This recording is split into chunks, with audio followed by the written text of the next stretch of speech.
Slick back. No, slick back. That's what I said. Slick back. No, nigga, I'm a pimp named Slick back. Pimp named Slick back. Pimp named Slick back. Nigga, are you deaf? I'm a pimp named Slick. Assalamualaikum warahmatullahi wabarakatuh. Perkenalkan, nama saya Yunita dengan NIM 220567 dari Prodi Manajemen. Saya dari kelas RA5 semester 3. Video ini dibuat dan diposting untuk memenuhi syarat penilaian ujian tengah semester mata kuliah teori ekonomi dengan dosen pengampu Muhammad Teguh Setiadi, SE, ME, MM, CTMP, CMC, CPGAM, CPLM, CB. Semoga video ini bermanfaat bagi yang menonton. Sejarah ilmu ekonomi ini secara garis besar, perkembangan aliran ekonomi dalam ilmu ekonomi diawali oleh apa yang disebut sebagai aliran klasik, aliran yang terutama dipelopori oleh Adam Smith. Ini menekankan adanya invisible hand dalam mengatur pembagian sumber daya, dan oleh karenanya peran pemerintah menjadi sangat dibatasi karena mengganggu proses ini. Namun, perkembangan dalam pemikiran ini juga berkembang ke arah lain. Ilmu ekonomi adalah suatu bidang pengetahuan yang sangat luas ruang lingkupnya. Oleh karena itu, sangat tidaklah mudah untuk membuat satu definisi yang bisa memberikan gambaran yang tepat mengenai analisis-analisis yang meliputi ilmu ekonomi. Selanjutnya itu definisi ekonomi. Secara umum, bisa dibilang bahwa ekonomi adalah sebuah bidang kajian tentang pengurusan sumber daya material individu, masyarakat, dan negara untuk meningkatkan sumber daya yang melalui kegiatan produksi, konsumsi, dan atau distribusi. Kesejahteraan hidup manusia. Karena ekonomi merupakan ilmu tentang perilaku dan tindakan manusia untuk memenuhi kebutuhan hidupnya yang bervariasi dan berkembang dengan zaman. Nah, selanjutnya itu ruang lingkup ekonomi. Ruang lingkup ekonomi terdiri dari ekonomi makro dan mikro. Ekonomi mikro merupakan cabang ilmu ekonomi yang khusus mempelajari bagian kecil dari keseluruhan kegiatan perekonomian. Tujuan dan sasaran analisis ekonomi mikro. Lebih dititik beratkan kepada bagian bagaimana membuat pilihan hidup untuk mewujudkan efisien dalam pengguna sumber dan mencapai kepuasan yang maksimum. Sedangkan ekonomi makro merupakan cabang ilmu ekonomi yang khusus mempelajari mekanisme bekerjanya perekonomian sebagai suatu keseluruhan berkaitan dengan penggunaan faktor produksi yang tersedia secara efisien agar kemakmuran masyarakat dapat dimaksimumkan. Tujuan dan sasaran analisis ekonomi makro yaitu membahas tentang sisi permintaan dan penentuan tingkat kegiatan ekonomi dan pentingnya kebijakan dan campur tangan pemerintah untuk mewujudkan prestasi kegiatan ekonomi yang diinginkan. Selanjutnya yaitu metode ilmu ekonomi. Nah, metode ilmu ekonomi terdiri dari 4 metode. Yang pertama yaitu metode induktif. Yaitu metode induktif di mana suatu keputusan dilakukan dengan mengumpulkan semua data informasi yang ada dalam realitas kehidupan. Realitas tersebut mencakup setiap unsur kehidupan yang dialami kehidupan keluarga, masyarakat, legal, dan sebagian yang mencoba mencari jalan pemecahan sehingga upaya pemenuhan kebutuhan tersebut dapat dikaji secermat mungkin. Nah, yang kedua yaitu metode deduktif, yaitu metode ilmu ekonomi yang bekerja atas dasar hukum, ketentuan, atau prinsip umum yang sudah diuji kebenarannya. Dengan metode ini, ilmu ekonomi mencoba menetapkan cara pemecahan masalah sesuai dengan acuan, prinsip hukum, dan ketentuan yang ada dalam ilmu ekonomi. Nah, yang ketiga yaitu metode matematika, yaitu metode yang digunakan untuk memecahkan masalah ekonomi dengan cara pemecahan soal-soal secara matematis. Maksudnya itu bahwa dalam matematika terdapat kebiasaan yang dimulai dengan pembahasan dalil-dalil. Nah, melalui pembahasan Dalil-dalil tersebut dapat dipastikan bahwa kajiannya dapat diterima secara umum dan secara umum. Nah, dan yang terakhir yaitu metode statistika, yaitu suatu metode pemecahan masalah ekonomi dengan cara pengumpulan, pengolahan, analisis, penafsiran, dan penyajian data dalam bentuk angka-angka secara statistika. Nah, dari angka-angka yang disajikan, kemudian dapat diketahui permasalahan yang sesungguhnya. Materi yang kedua yaitu perkembangan teori ekonomi. Perkembangan teori ekonomi merujuk pada proses pertumbuhan, perubahan, evolusi dalam sistem ekonomi yang ada di suatu negara atau wilayah. Jadi, perkembangan ekonomi lebih ke arah bagaimana pertumbuhan ekonomi suatu negara mengalami perubahan berupa perkembangan dari beberapa sektor atau faktor pendukungnya. Nah, di sini ada faktor-faktor perkembangan ekonomi yaitu SDM, sumber daya manusia, SDA, sumber daya alam, iptek, ilmu pengetahuan dan teknologi, budaya dan modal. Hal pertama yang dipengaruhi dari proses pertumbuhan ekonomi adalah dipengaruhi oleh ekonomi yaitu SDM atau sumber daya manusia. Faktor ini memiliki pengaruh yang penting dalam proses perkembangan ekonomi. Selain SDM ada juga SDA atau sumber daya alam. Sumber daya alam juga menjadi faktor yang penting dalam mempengaruhi pertumbuhan ekonomi. Mengapa penting? Ya karena sebagian besar dari negara berkembang menjadikan perkembangan ekonomi negaranya tergantung dari SDA yang dimiliki. Akan tetapi, jika negara tersebut memiliki SDA yang baik, namun tidak didukung dengan kualitas SDM yang berkualitas, maka tentunya tidak akan mudah untuk mendapatkan hasil produksi yang baik. Dari SDA, selain SDA, ada juga iptek. Nah, iptek atau ilmu pengetahuan dan teknologi yang menjadi salah satu faktor penting dalam perkembangan teknologi. Dengan melihat perkembangannya teknologi yang canggih, maka mendapatkan proses perkembangannya juga lebih cepat. Tentunya hal ini mendukung perkembangan ekonomi. Nah, di sini juga ada budaya. Ternyata budaya ini juga memberikan dampak tersendiri dalam proses perkembangan dan pertumbuhan ekonomi. Faktor budaya juga memiliki fungsi membangkitkan dan mendorong terjadinya proses perkembangan dan pembangunan ekonomi. Faktor budaya juga faktor utama karena sikap kerja, cerdas, ulet, dan jujur. Nah, yang terakhir ini ada modal. Modal menjadi salah satu faktor yang menentukan perkembangan ekonomi. Modal tersendiri juga berkesinambungan dengan SDM. Nah, di sini juga ada isu-isu dalam perkembangan ekonomi. Yang pertama yaitu kemiskinan. Nah, kemiskinan merupakan salah satu ancaman bagi kelangsungan hidup manusia.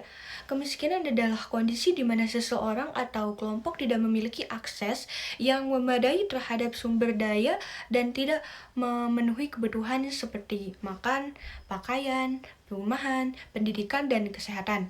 Yang kedua yaitu lingkungan hidup. Lingkungan hidup merupakan satuan ruang dengan semua benda, daya, keadaan, dan makhluk hidup, termasuk manusia dan perilakunya, yang mempengaruhi alam itu sendiri. Ada beberapa isu global mengenai lingkungan hidup, yaitu polusi, perubahan iklim, dan perubahan penduduk. Nah, di sini ada terorisme. Nah, terorisme termasuk ke dalam isu-isu global saat ini. Terorisme adalah tindakan kekerasan yang dilakukan untuk mempengaruhi opini publik dan pemerintah melalui intimidasi atau kekerasan. Biasanya dengan tujuan politik dan ideologis, terorisme dapat melibatkan aksi-aksi kejam seperti pemboman, penculikan, dan aksi kekerasan lain. Yang terakhir yaitu kesehatan. Nah, mungkin kalian tidak asing mendengar isu global tentang pandemi COVID. Isu mengenai pandemi COVID termasuk dalam isu global. Pandemi COVID memiliki dampak besar pada kesehatan dan ekonomi dunia. Jenis-jenis elastisitas permintaan dan penawaran memiliki 5 koefisien, yaitu yang pertama, elastisitas penawaran sempurna, yakni ketika nilai koefisien elastisitas penawaran berjumlah tak terhingga. Lebih jelasnya, suatu keadaan di mana berapapun jumlah barang yang akan ditawarkan tidak perlu menaikkan harga agar barang yang akan ditawarkan menjadi bertambah.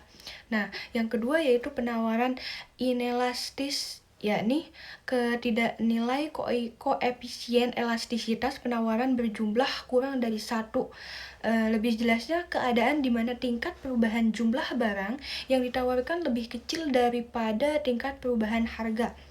Yang ketiga yaitu penawaran elastis. Penawaran elastis yakni ketika koefisien elastisitas penawaran berjumlah lebih dari 1, yaitu keadaan di mana tingkat perubahan jumlah barang yang ditawarkan adalah lebih besar dari tingkat perubahan harga. Maksudnya, jika terjadi perubahan harga sedikit saja, maka itu akan menambah jumlah barang yang ditawarkan secara besar-besaran. Nah, yang keempat yaitu penawaran elastis uniter, yakni ketika nilai koefisien elastisitas penawaran berjumlah sama dengan 1. Keadaan di mana jumlah barang yang ditawarkan sama dengan tingkat perubahan harga. Maksudnya, jika jumlah barang yang ditawarkan meningkat 3%, maka harganya juga akan meningkat 3%. Lebih jelasnya, jenis elastisitas ini ditandai dengan persentase perubahan harga. Perubahan harga sama dengan persentase jumlah barang yang ditawarkan. Nah, dan yang terakhir yaitu inelastisitas penawaran sempurna, yakni ketika nilai koefisien elastisitas penawaran berjumlah sama dengan 0, atau keadaan di mana meskipun terjadi peningkatan harga tidak mempengaruhi jumlah barang yang ditawarkan. Materi yang keempat yaitu perilaku konsumen. Perilaku konsumen merupakan proses yang akan dilalui oleh seseorang dalam melakukan kegiatan seperti mencari, membeli, mengevaluasi untuk memenuhi kebutuhannya. Konsumen juga dapat diartikan sebagai seorang individu atau organisasi yang memiliki peran berbeda, seperti contohnya berperan sebagai influencer dan seterusnya. Perilaku konsumen dapat didefinisikan sebagai proses mengevaluasi, memperoleh, menggunakan, atau dapat mempengaruhi barang dan jasa. Di sini ada macam-macam perilaku konsumen. Yang pertama yaitu teori ekonomi mikro. Teori ini beranggapan bahwa setiap konsumen akan berusaha memperoleh kepuasan maksimal. Mereka akan berupaya meneruskan pembeliannya terhadap suatu produk apabila memperoleh kepuasan dari produk yang telah dikonsumsinya. Yang kedua yaitu teori psikologis. Teori ini mendasarkan diri pada faktor-faktor psikologis individu yang dipengaruhi oleh kekuatan lingkungan. Bidang psikologis ini sangat kompleks dalam menganalisa perilaku konsumen, karena proses mental tidak dapat diamati secara langsung. Ketiga yaitu teori antropologis. Teori ini juga menekankan perilaku pembelian dari satu kelompok masyarakat yang ruang lingkupnya sangat luas seperti kebudayaan, kelas sosial, dan yang lainnya. Faktor yang mempengaruhi perilaku konsumen yang pertama yaitu motivasi. Motivasi merupakan suatu keadaan dalam pribadi seseorang yang mendorong individu untuk melakukan kegiatan-kegiatan tertentu guna mencapai suatu tujuan. Seperti contohnya, terdapat konsumen yang menginginkan sesuatu dengan harga yang pas dan barang yang berkualitas tinggi, maka konsumen otomatis merasa cocok dan akan membelinya. Yang kedua yaitu persepsi. Pada masing-masing individu mempunyai persepsi yang berbeda-beda, maka dari itu persepsi memiliki sifat nilai yang subjektif. Konsumen akan melakukan kebutuhan yang dibutuhkan dalam kehidupan sehari-hari. Nah, yang ketiga yaitu belajar. Kehidupan konsumen tidak jauh dari kata belajar. Proses belajar ini akan dilakukan konsumen apabila ingin kepuasan agar tidak terjadi kekecewaan pada produk yang akan dibeli. Yang keempat yaitu kepribadian dan konsep diri. Keuntungan mempelajari perilaku konsumen mempergunakan teori konsep diri adalah bahwa dapat membandingkan antara deskripsi konsep diri konsumen yang ditunjukkan sendiri dengan konsep dirinya konsumen tersebut tentang dirinya sendiri dibandingkan dengan tes kepribadian. Yang keenam yaitu sikap. Sikap konsumen akan dilihat berdasarkan produk-produk tertentu. Sikap konsumen ini dapat berubah menjadi positif atau negatif tergantung produk dan merek yang bisa disampaikan dengan maksimal kepada para konsumen. Materi yang kelima yaitu teori biaya dan pemasukan. Submaterinya di sini ada pengertian biaya dan pemasukan, dampak bunga dan bagi hasil dalam produktivitas, pajak zakat dalam analisis pembiayaan dan pinjaman.